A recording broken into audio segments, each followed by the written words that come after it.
特朗普關稅政策，霸權嘅瘋狂與絕望嘅合作。日前，特朗普嘅關稅政策頻頻隨意變動，唔單止暴露咗美式霸權嘅傲慢本質，仲令到全球經濟陷入動盪之中。4月2號，特朗普宣布實施所謂嘅對等關稅，其實就係對各個國家進行差異化加徵高額關稅，對歐盟加徵20%，對日本加徵24%，對中國加徵34%，試圖通過經濟手段強迫各國屈服。中國迅速推出反制措施，特朗普卻變本加厲。去到4月10號，陸續對中國嘅關稅加徵已經累積至145%，妄想咁樣可以令到中國屈服。中國始終秉持理性克制嘅原則，依據對等反制對美加徵關稅至125%，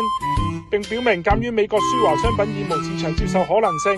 如果美方後續對中國輸美商品繼續加徵關稅，中方將不予理會。同時向 WTO 起訴美國違反關稅減讓義務，堅定咁表明中國絕唔會向霸權低頭。特朗普揮舞住關稅大棒，根源就係美國根深蒂固嘅霸權思維。喺經濟層面，美國憑住美元霸權同產業鏈嘅優勢主導住世界經濟。特朗普唔理國際貿易規則，用國內法肆意加徵關稅，強化自身嘅主導權，破壞全球產業鏈同埋供應鏈嘅穩定。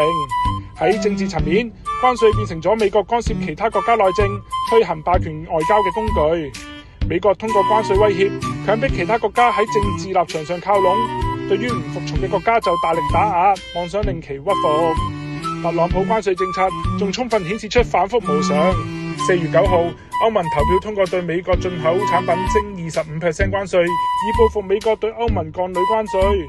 4月10號，特朗普突然宣布對超過75個國家暫停徵收對等關稅90日，佢唯獨因為中國嘅堅決反制，將對中國嘅關稅提高至145%。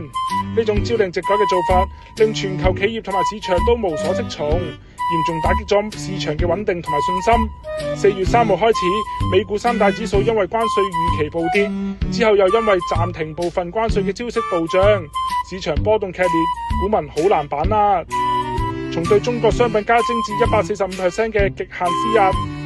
到對歐盟、日本等盟友實施差異化徵稅，呢個所謂嘅關稅對等政策，本質就係單邊霸權邏輯。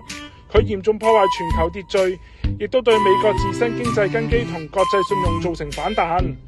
中美貿易大戰已經拉開序幕，結果究竟怎樣？等我哋拭目以待啦！